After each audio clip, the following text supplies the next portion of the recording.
This is my second visit to Gangtok as Syikong, or the democratically elected leader of the Tibetan people.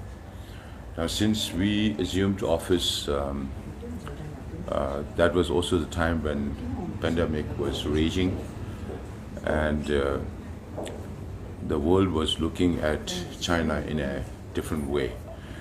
So even though we follow what is called as the middle way policy proposed by His Holiness Dalai Lama to seek a non-violent, negotiated, mutually beneficial solution that would be lasting, and we are committed to following this policy that His Holiness has proposed and also approved unanimously by the Tibetan Parliament in exile.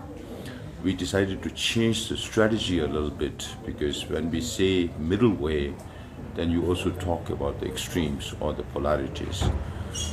Without recognition to the polarities, there is no value for the middle way. So in the political sense, one polarity is the present situation of occupied Tibet under the repressive Chinese communist government. And the other polarity is the historical status of Tibet as an independent state. The one polarity, the situation inside Tibet, which I keep saying that we are dying a slow death, and that cultural genocide is happening inside Tibet. We often get asked question as to why people don't get to hear much about Tibet these days. That is because if people have read George Orwell's 1984, it's more like George Orwell's 1984 coming into reality in the whole of China, and more particularly in Tibet, where the state surveils and controls all the population. And right now, under the present dispensation of President Xi Jinping, all the policies of the Chinese government are aimed at eradication of the identity of all the nationalities. Unfortunately, the whole world is moving towards multiculturalism, but China is the only country that's moving towards uniculturalism, where the president is aiming for the whole nation to speak only one language, that's Mandarin Chinese language. And in Tibet, particularly, those of you who are in the know, would vouch also for the report that was done by the special rapporteurs on Tibet that talked about the colonial-style boarding schools in Tibet. Students between the age of 6 to 18, more than 1 million out of 7.3 million Tibetans inside Tibet, are now being forced into boarding schools where they have to study Mandarin language. They have to study Communist Party thought, Xi Jinping thought, and their loyalty to the Communist Party and all that. So in terms of language, Tibetan language, which comes from the Tibetan script, which comes from India in the 7th century, which has nothing to do with Chinese language. And Tibetan language today is considered one among the 15 oldest languages in this world. And we have transliterated every available Sanskrit and Pali Buddhist text from 9th century to 13th century into Tibetan. And Tibetan is the only language where you can really study the essence of Buddhism. And that is being targeted, because that is the root of Tibetan identity. And then, of course, the Tibetan Buddhism, when Tibet was independent, you had these big monasteries with thousands of monks and nuns. Now it is reduced to 300, 400 in those big monasteries. The number of monks and nuns have come down drastically. Independent Tibet, monks and nuns could move from one place to another place at their own will.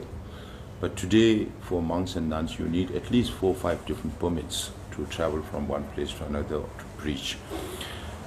That becomes much more difficult. And then the management of the monasteries have been taken over by the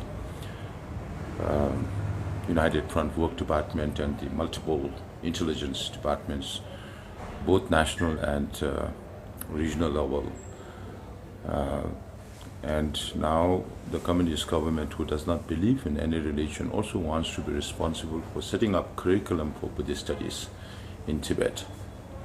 And the last nail on the coffin is the law they passed in 2007 called the Order Number 5, which talks about the atheist government being responsible for recognition of reincarnated lamas, what Chinese call as living Buddhas.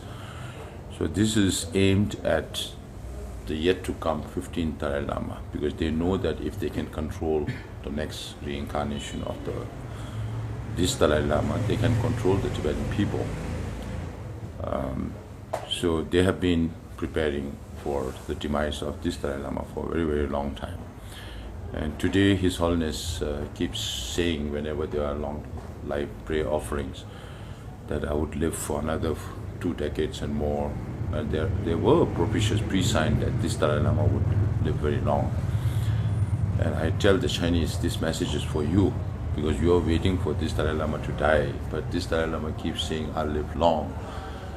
Let's see whether His Holiness the Dalai Lama outlives the Communist Party or the Communist Party outlives the Dalai Lama.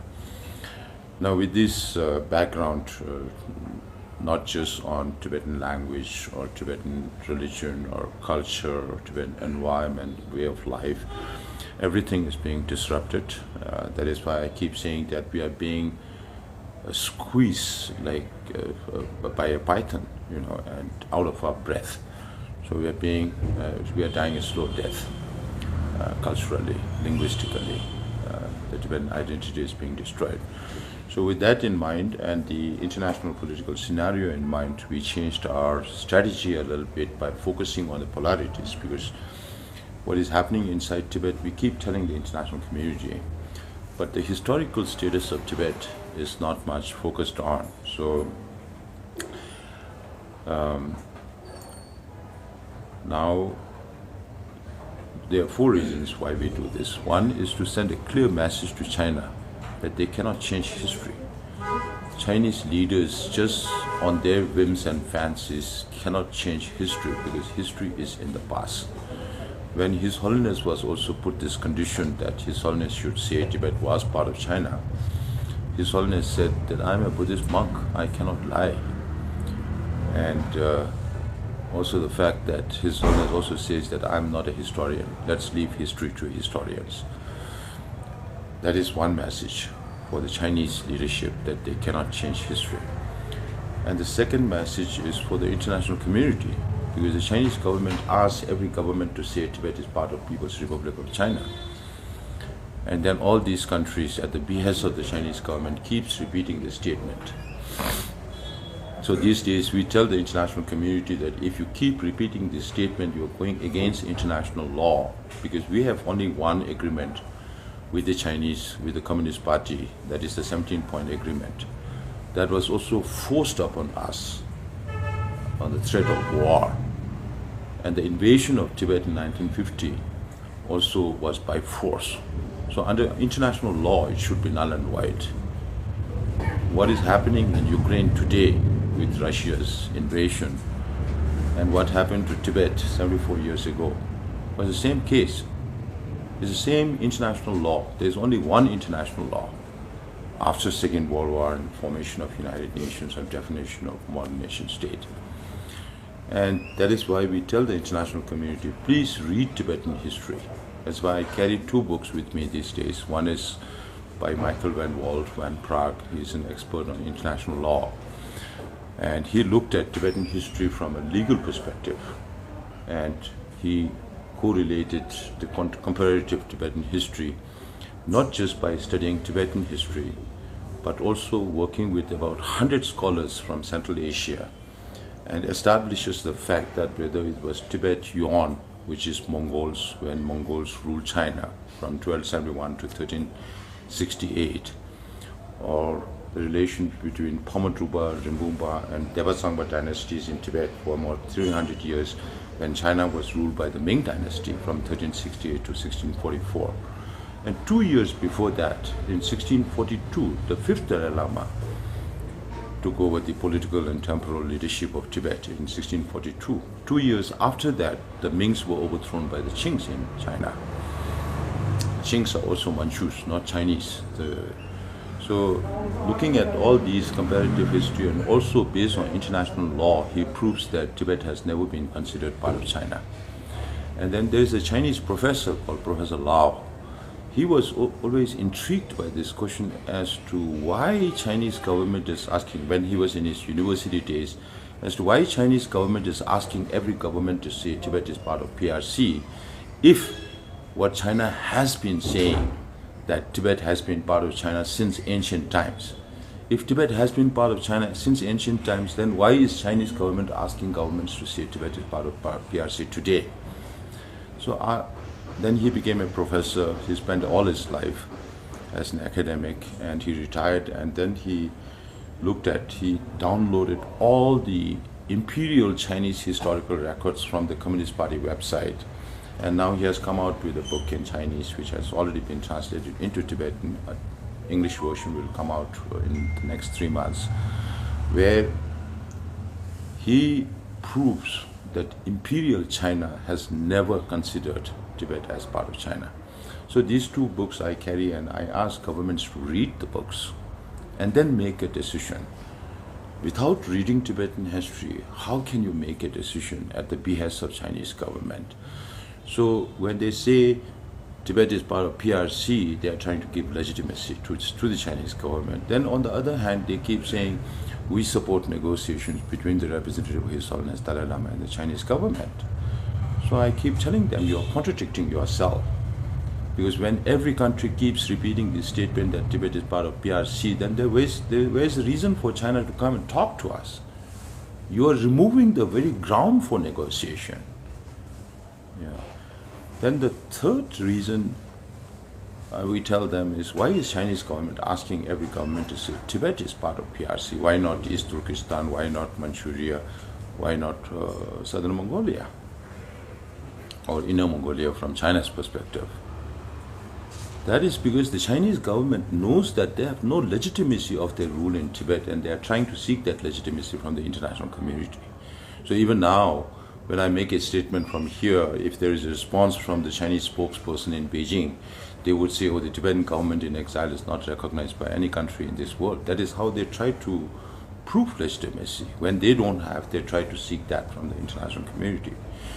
So this is also one of the reasons to send a message to the international community about seeking some recognition for the Tibetan historical status. Then the third reason is, of course, for the Tibetans themselves. Now we are only about 130,000, 140,000 Tibetans in exile. If Tibetans don't study Tibetan history, then who will? Who else will? And the fourth reason is also within the Tibetan community, you have, of course, the official position of middle way, and then you have, independent seekers. So we keep saying we can work together. When on the middle way, to gain liberation value for middle way, if we can focus on the history of Tibet, then independent seekers, those who seek independence for future, will have to prove the independent nature of Tibet in the past. So it doesn't help arguing amongst the Tibetans. What we need to do is convince the Chinese government and convince the international community about our status. So that's how we are trying to work with this Central Tibetan Administration. This is the 16th cabinet of the Central Tibet. And Tibet, we were not just doing the talk, we have been walking the talk. So we have been working with the US Congress over the last 2 years, and we got this act called the Resolve Tibet Act passed this July, signed by President Joe Biden into a law, because the United States is the only country that has a law on Tibet, and it talks about 4 major issues in this new law. One issue is that Chinese government keeps saying that there is no Tibet problem, there is no Tibet issue. This law says that Tibet is yet an unresolved conflict, and it needs to be resolved under international law. And the second point is, this law says the Tibetan people have the right to self-determination. and self-determination is defined under international law, not autonomy. So this is very much in line with the UN General Assembly resolution of 1961 on Tibet. And then the third angle, which is the most important from our perspective, is that the US government says that they do not recognize China's narrative that Tibet has been part of China since ancient times. And then the fourth part of this law talks about the territory of Tibet, because China designs only Tibet autonomous region as Tibet, whereas this law says Tibet consists of all the 3 provinces of Tibet, which is about 2.5 million square kilometers, or a quarter of China's landmass. So this is where we are now. We just concluded, we all witnessed what happened in the US elections, and former President Trump would be coming back next year, January.